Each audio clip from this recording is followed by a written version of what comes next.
Let us pray. Holy One, we thank you. We thank you for the gift of this wonderful day, and we thank you for each person who has taken time out of their lives to be here. This is a day where we celebrate freedom in all of its forms, but we also remember the sacrifice of those who fought and died that we might be able to live in freedom. God, we invite you into this space as we bring honor. In your name we pray. Amen. Amen. I pledge allegiance to the flag of the United States of America and to the republic for which it stands, one nation, under God, indivisible, with liberty and justice for all. Now have the covered national anthem sung by William Bubeck. Good morning. Good morning. I will sing our national anthem this morning to the memory of my friend William Solomon, who died early in March. Bill wasn't in the service, but nonetheless he was a great American patriot. May his soul rest in peace.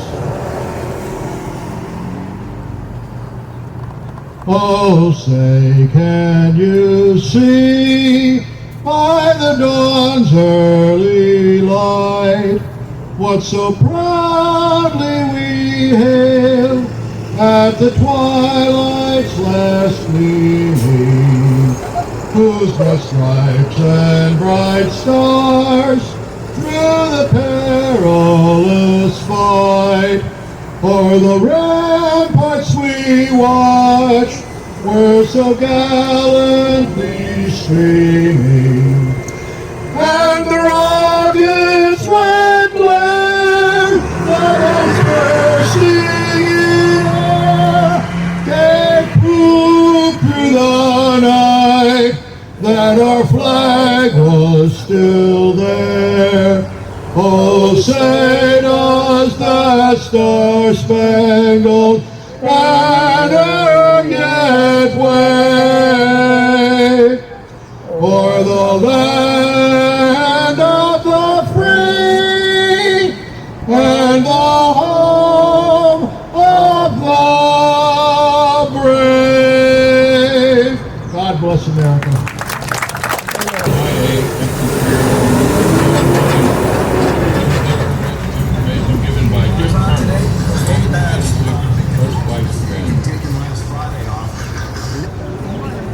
The American Legion is committed to achieving a full accounting of all POW MIAs from the Gulf War, Vietnam War, Cold War, Korean War, and World War II. This means returning live POWs, the repatriation of the remains, or finding convincing evidence for any of these is possible. The American Legion will continue keeping updated all POW MIA information, the strengthening of joint commissions with Russia, North Korea, and China, and adequate resourcing of investigative efforts and these operations to resolve POW MIA issues. The American Legion has also worked continuously with both Congress and DoD to improve the policies and programs for the accountability of missing persons. This includes urging the President and Congress to fully fund the Defense POW MIA Accounting Office for its current and future mission of ensuring accountability of U.S. service members. The American Legion will continue to speak out and exert maximum pressure on both the administration and on Congress to fully account for American POW MIAs.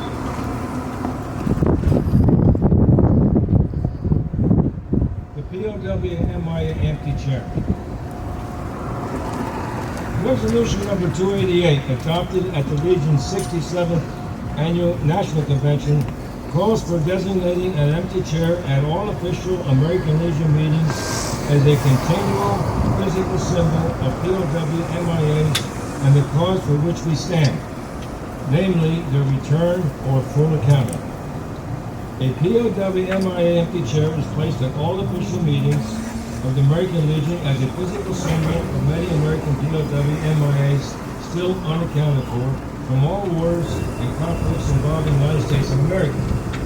This is a reminder for all of us to spare no effort to secure the release of any American prisoners from captivity, the repatriation of the remains of those who died bravely in defense of liberty, and the full accounting of those missing.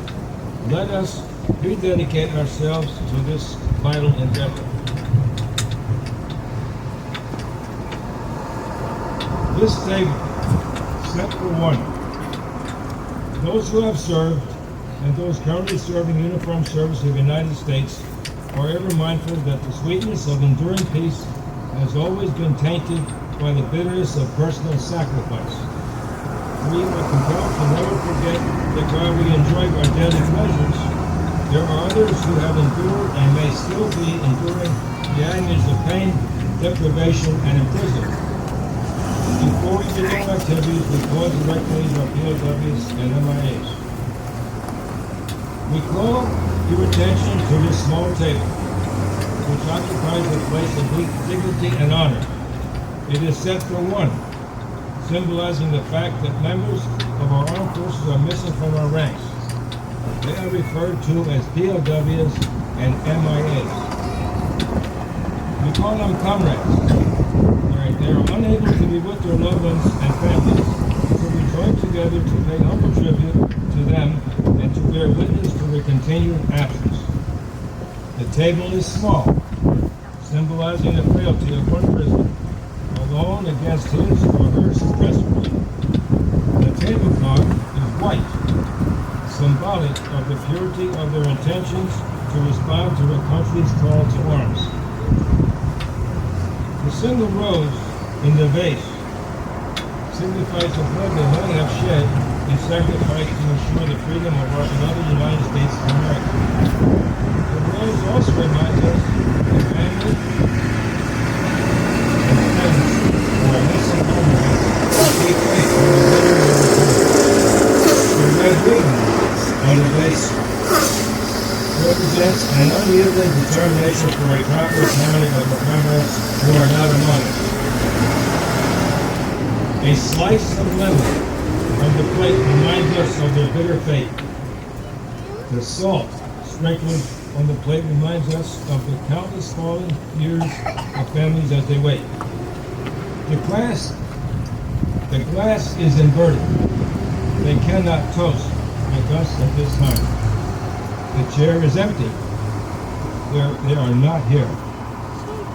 The candle is empty. The candle is reminiscent of the light of hope which lives in our hearts to illuminate their way home, away from their captors, to open the arms of a grateful nation. The American flag reminds us that many of them may never return and have paid a supreme sacrifice to ensure our freedom.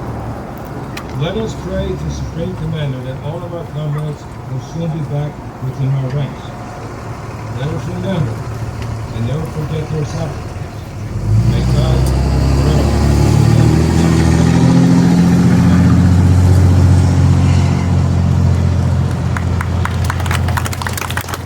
We have a dedication of legionnaires who have passed since Memorial Day of 2022, read by Earl Dobbins, Post 86. dedication is for the two Legionnaires who have passed away since 2022. Their names are George Bakari, Charles Wellington Fire Temple, and they both died in December, one on the 19th and one on the 31st. May they rest in peace.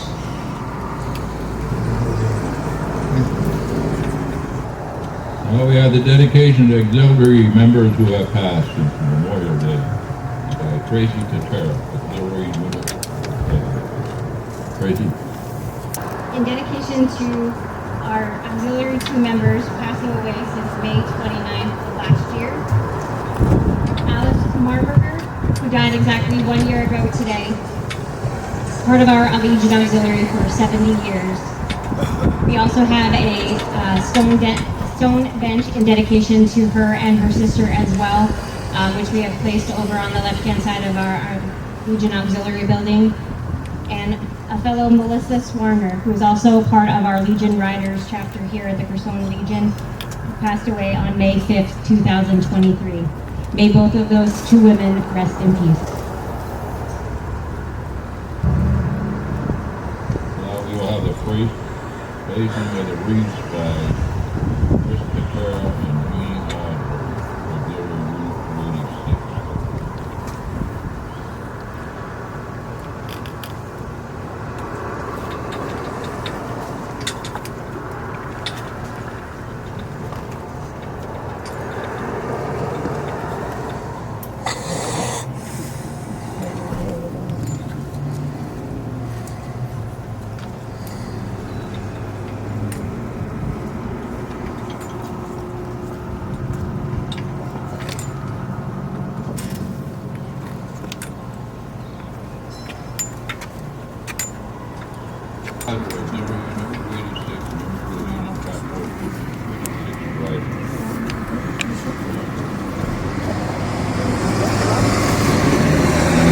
In Flanders Field by Colonel John McCarthy.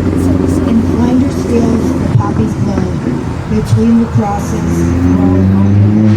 that mark our place, and in the sky, the larks still bravely singing to fly. Scarce heard among the guns below, we are the dead, short days ago. We lived, felt dawn, saw sunset glow, loved and were loved, and now we lie in Flanders Fields. Take up our quarrel with the foe to you, from failing hands we throw. The torch to yours to hold it high, if ye break faith with us who die. We shall not sleep, though poppies grow in Flanders Fields.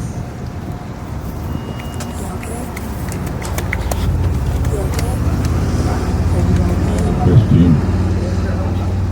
Now we'll have the Gettysburg Address recited by Don Osborne, 386 Legionnaire and Auxiliary Unit 286 members.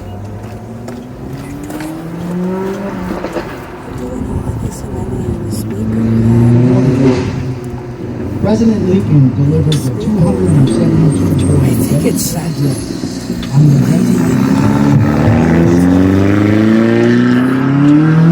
battlefield near Gettysburg, Pennsylvania. 407 years ago, our father brought forth on this continent a new nation, conceived in liberty and dedicated to the proposition that all men are created equal. Now we are engaged in a great civil war, testing whether that nation or any nation so conceived and so dedicated can long endure. We are met on a great battlefield of that war. We have come to dedicate a portion of that field as a final resting place for those who gave their lives, that this nation might live. It is altogether fitting and proper that we should do this. But in a larger sense, we cannot dedicate, we cannot consecrate, we cannot hallow this ground. The brave men, living and dead, who struggled here, have consecrated it far above our poor power to add or detract. The world, with little note, will long remember what we say here, but it can never forget what they did here. It is for us, the living, rather to be dedicated here to the unfinished work which they who fought here have thus far so nobly advanced. It is rather for us to be here dedicated to the great task remaining before us, that from these honored dead we take increased devotion to that cause for which they gave the last full measure of devotion. That we are highly resolved that these dead shall not have died in vain, that this nation, under God, shall have a new birth of freedom, and that the government of the people, by the people, for the people, shall not perish from the earth. Thank you.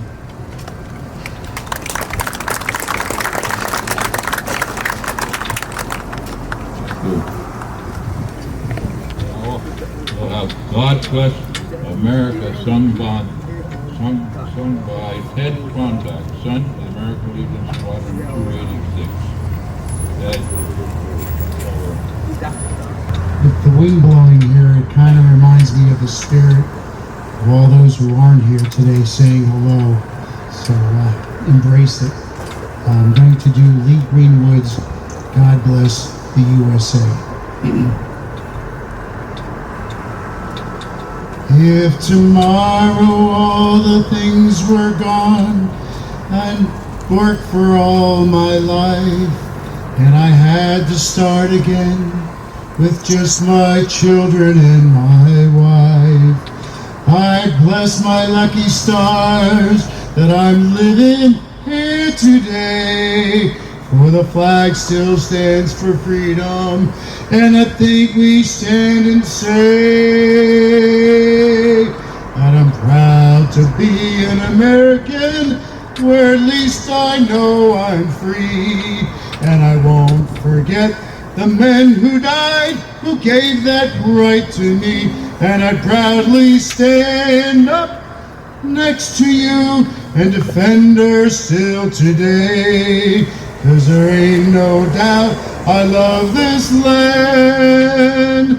God bless the USA. From the lakes of Minnesota to the hills of Tennessee, to the plains of Texas, from sea to shining sea, from New York to LA and all places between.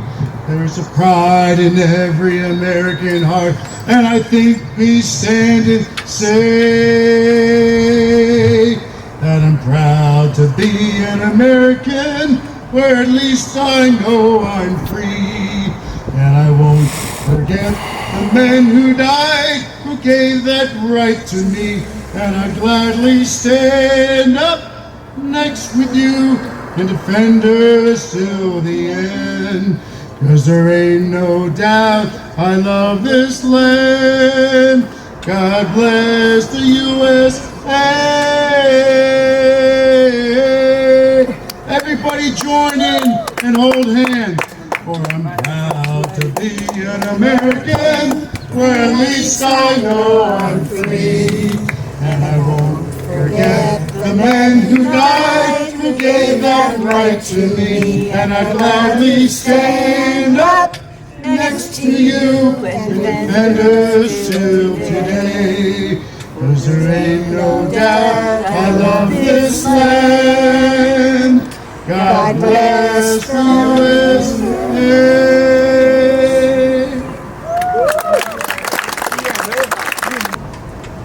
Good afternoon. It's my pleasure to introduce our guest speaker today.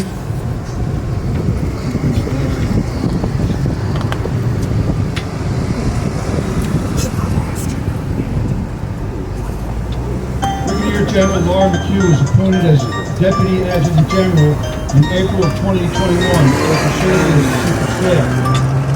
She has held numerous diverse positions throughout her 37 years of service with the Pennsylvania Army National Guard, including the 213th Regional Support Group Commander, Joint Force Headquarters, State G1, Service Member and Family Support Division Chief, and Recruiting and Retention Battalion Commander.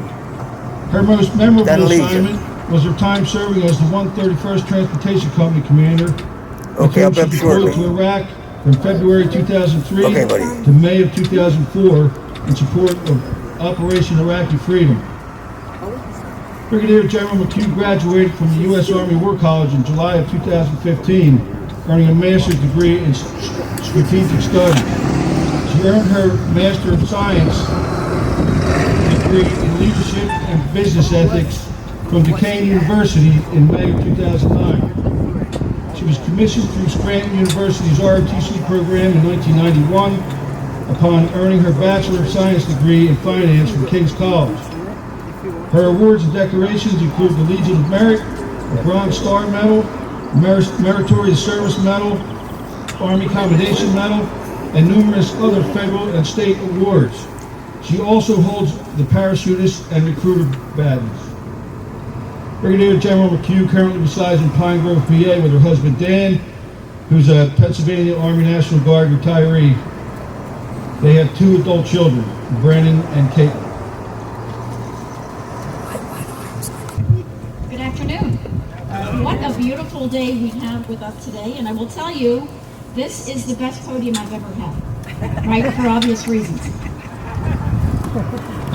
So good to see you all come out today. It's again, it's a beautiful day. So I'm really grateful for Charlie asking me to come out to offer some remarks today.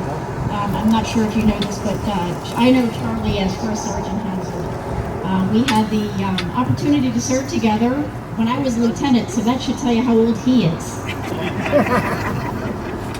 I also want to thank the leaders and members of the American Legion Post 286 for hosting this meaningful, important, and annual event. We've all heard the saying, all gave some and some gave all.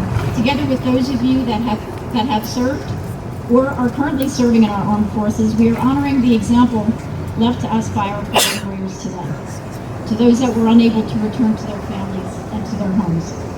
That's why this day is so important to all of us, to pay a well-deserved tribute to those brave Americans who made the ultimate sacrifice in defense of our great nation, who ensured for us the freedoms that we now enjoy. Many of you likely know the origins of the holiday, but for those of you who don't, I will share the somber history. Because Memorial Day is not to be confused with Armed Forces Day, Veterans Day, Flag Day, or Independence Day.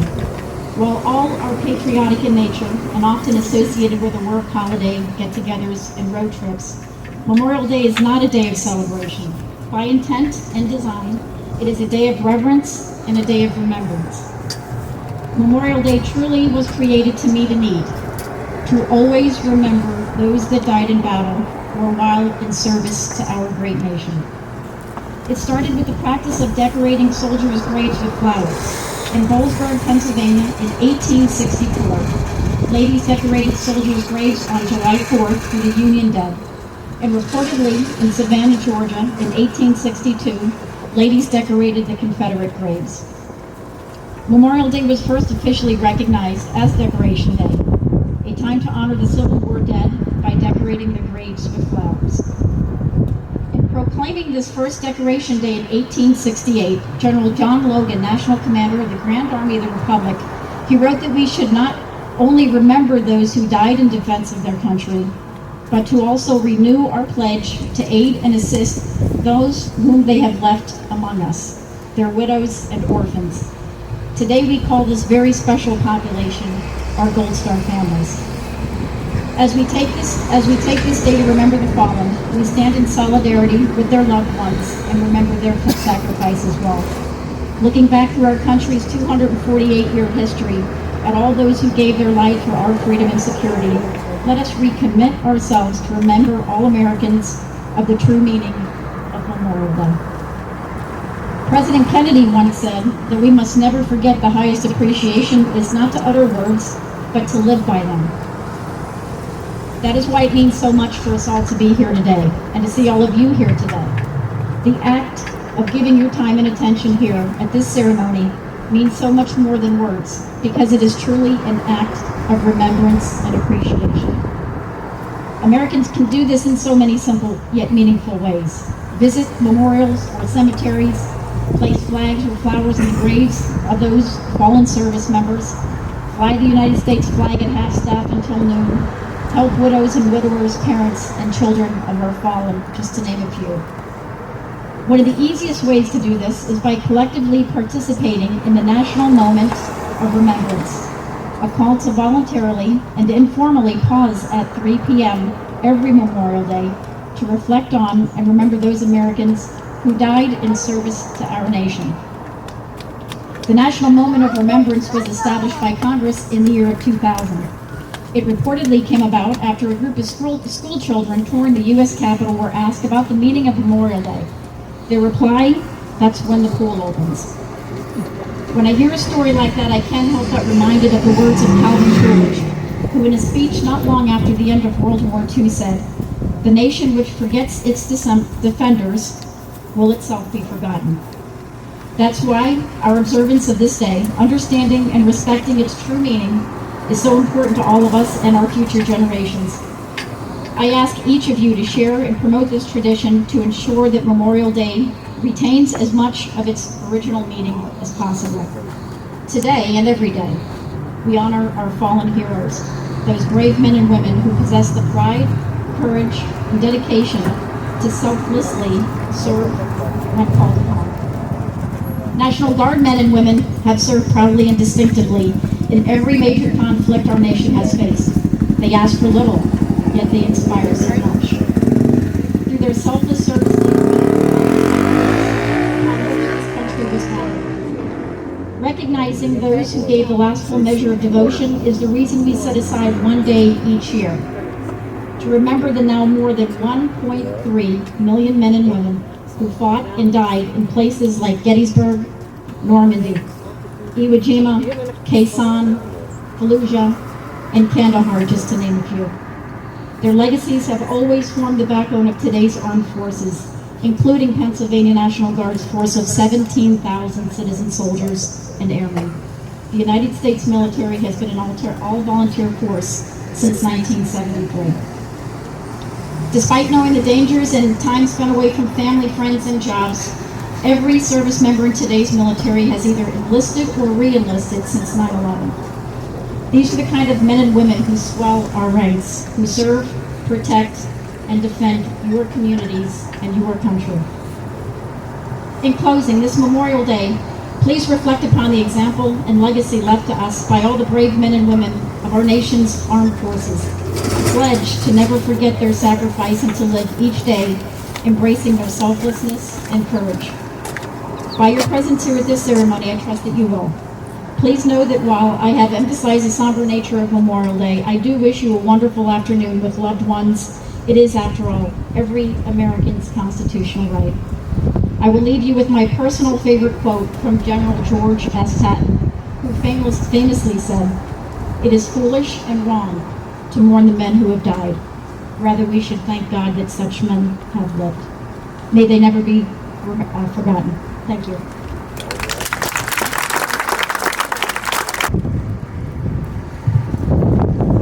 Thank you. Thank you for being here today.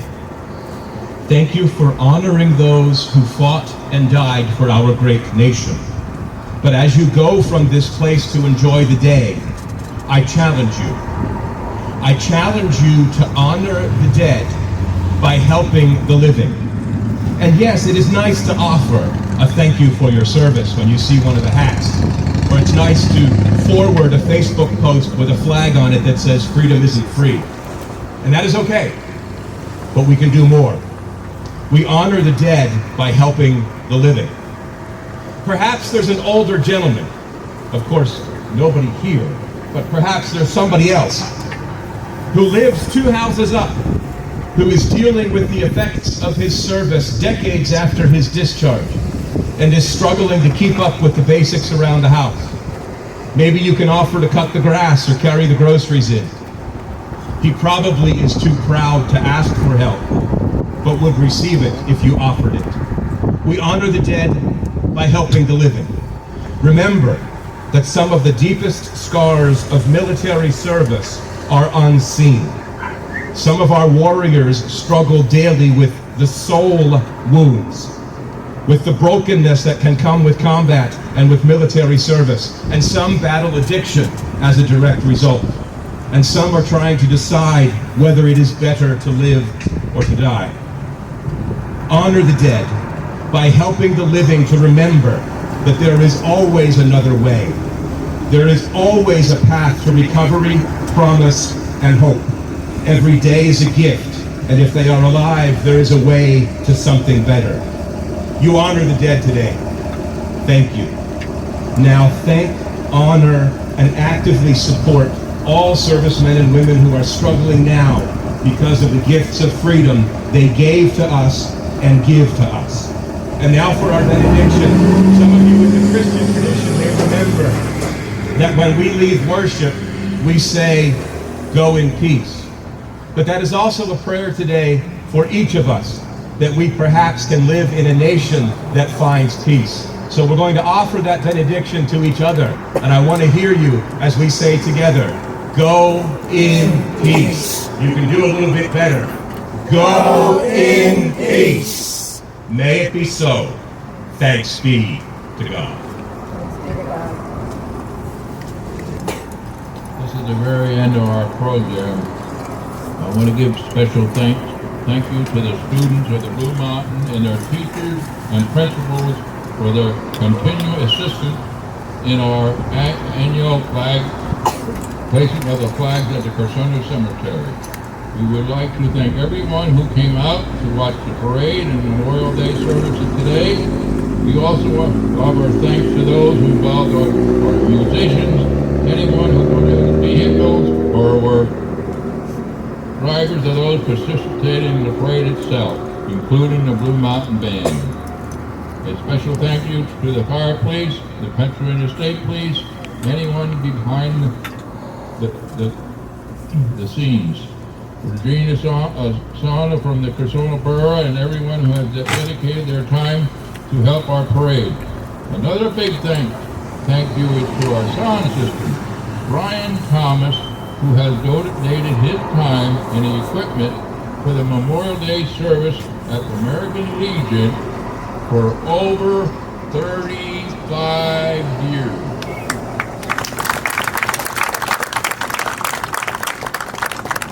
The last thank you is for our special guest, Brigadier General Laurel A. McHugh. Thank you for being our speaker today, and thank you the many years we all appreciate it. We are not a large legion, but we do what we can do, and we appreciate all who support our mission to help our veterans and our military.